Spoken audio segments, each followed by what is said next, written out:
পবিত্র ঈদুল আজহা উপলক্ষে এটিএন নিউজের বিশেষ আয়োজন ঈদের গল্পে আপনাদের স্বাগত জানাচ্ছি। আমি এম এস হামাদ। ঈদের গল্পে আজকে আমরা গল্প শুনব ঠাকুরগাঁও বিশ্ববিদ্যালয়ের প্রথম উপাচার্য, ঠাকুরগাঁয়ের কৃতি সন্তান ডক্টর ইস্তাফিল শাহিন, যিনি ঢাকা বিশ্ববিদ্যালয়ে ছাত্রত্ব শেষ করে 1995 সালে খণ্ডকালীন শিক্ষক হিসেবে যোগদান করেন এবং 1997 সালে সেখানে অধ্যাপক হিসেবে যোগদান করেন এবং চলতি মাসের 6 মে ঠাকুরগাঁও বিশ্ববিদ্যালয়ে ঠাকুরগাঁয়ের আপামর মানুষের একটা প্রত্যাশা ছিল, দীর্ঘদিনের লালিত স্বপ্ন ছিল ঠাকুরগাঁও বিশ্ববিদ্যালয় হবে। সেই বিশ্ববিদ্যালয়ের অগ্রযাত্রার অগ্রপথিকের যে প্রথম পথিক উপাচার্য হিসেবে ডক্টর ইস্তাফিল শাহিন আমাদের সঙ্গে রয়েছেন। আমরা আপনাকে স্বাগত জানাচ্ছি। প্রথমে জানতে যাচ্ছি, প্রথম উপাচার্য হিসেবে ঈদুল আজহা কেমন আছেন, কেমন অনুভূতি? এটা তো মানে বলার কোনো অবকাশই নেই যে এটা তো অত্যন্ত আবেগের, অত্যন্ত আনন্দের যে আমি দীর্ঘদিন পর ঠাকুরগাঁয়ে এই ঈদুল আজহা আমি এখানে থাকব, উদযাপন করব। প্রথম উপাচার্য হিসাবে ঠাকুরগাঁও বিশ্ববিদ্যালয়ের প্রথমে হচ্ছে যে আমার যেটা এটিএন নিউজের আপনার মাধ্যমে আমাদের ঠাকুরগাঁও সহ, ঠাকুরগাঁও তো আমার স্কুলে এখানে পড়াশোনা করেছি, আমার এখানে বাড়ি ঘোষপাড়ায়,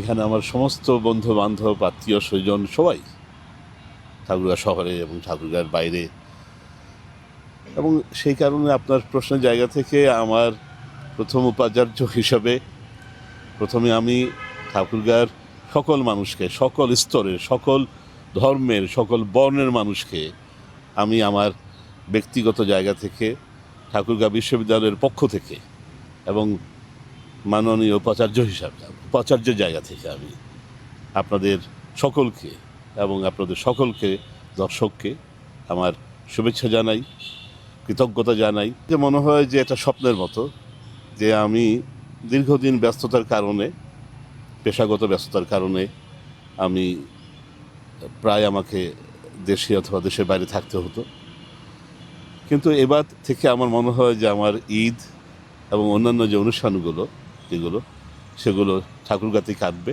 বেলায় আপনি যখন পড়াশোনা করতেন তখন আপনি ঈদগাহ মাঠে নামাজ পড়তেন, আবার এবার নামাজ পড়বেন। এই যে ছোটোবেলা এবং একজন মাননীয় উপাচার্য হিসেবে নামাজ পড়ার এই যে মেলবন্ধনটা, ছোটোবেলার কোনো এরকম কোনো স্মৃতি আছে যেটা ঈদের সময়কার বলা যায় আমাদের?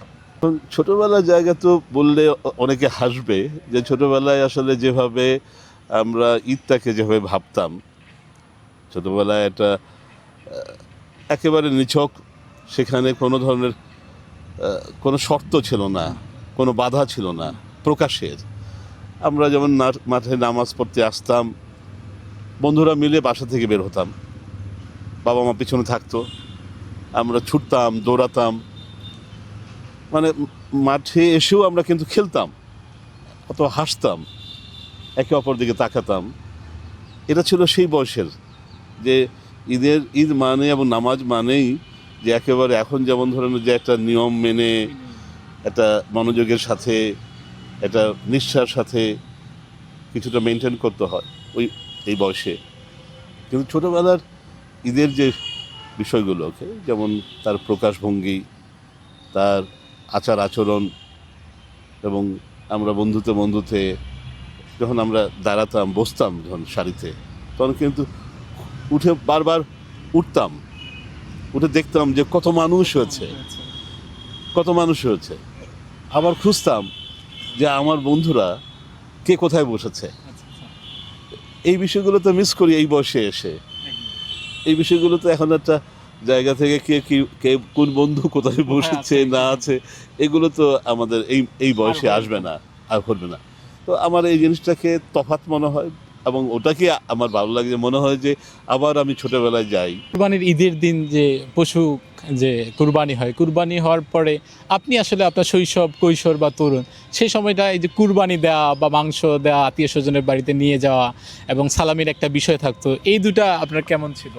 তো সবার কাছেই মনে হবে যে যেহেতু আমি মুসলিম পরিবারে জন্মগ্রহণ করেছি, অর্থাৎ মুসলিম পরিবারে জন্মগ্রহণ করে যে মুসলিম যে রীতি অথবা রিচুয়ালস, কৃত্য যেগুলো বলি, সে আচরণগুলোকে তো আমাদের পালন করতে হতো।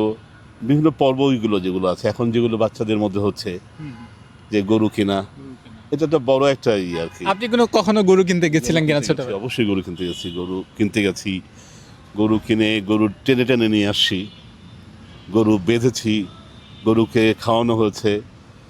আবার আমরা সবাই আবার গরুকে বাঁধার পরে মানে গরুর দিকে মানে গরু কি অবস্থা আছে রাতের বেলায়, এই বিষয়গুলো তো কাজ করে, সবসময় কাজ করতো। এই কোরবানির মধ্য দিয়ে অথবা যে কোনো ঈদের মধ্য দিয়ে আমাদের এই বয়সে মনে হয় যে এই ঈদ অথবা এই যে অংশগ্রহণ, এই যে খাবার বিষয়গুলো আসছে, অন্যান্য যে খরচের বিষয়গুলো আসে, পোশাক আশাকের, এখন কিন্তু আমাদের মনে হয় কিছুটা যে এটা যেন আমার সকল মানুষের জন্য নিশ্চিত করতে পারি। মানে আমি বলছি আপনাকে যে আমি গরু কিনছি, আর যারা গরু পুরোটা কিনতে পারছে না, আবার যারা গরু কিনছেই না, এই জিনিসগুলো কিন্তু এখন আমাদের ভাবতে হবে সবাইকে।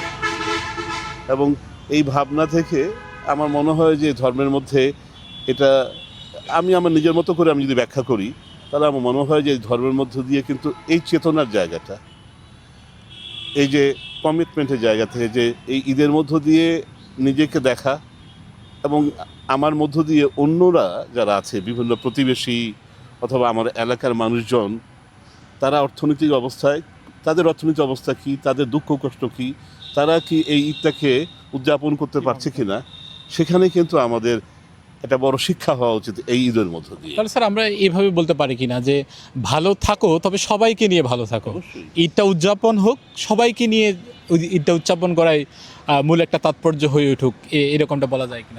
আমাদের তো আমরা যেহেতু শিক্ষার সাথে যুক্ত, আমরা যেহেতু মনে করি যে সকল মানুষের সমৃদ্ধি দরকার। যেমন ঈদে আপনার ঈদুল আজহাতে আমরা বলি না, প্রত্যেকে দেখবেন যে ফেসবুকে কার্ডে নিজে কার্ড তৈরি করে যে এই ঈদুল আজহা হোক সুখ শান্তি। ঈদের গল্পে আমরা গল্প শুনছিলাম ঠাকুরগাঁয়ের প্রথম মাননীয় উপাচার্য ডক্টর ইসরাফিল শাহীনের। এতক্ষণ আমাদের সঙ্গে থাকবার জন্য অসংখ্য ধন্যবাদ। সকলে ভালো থাকবেন। আল্লাহ হাফেজ।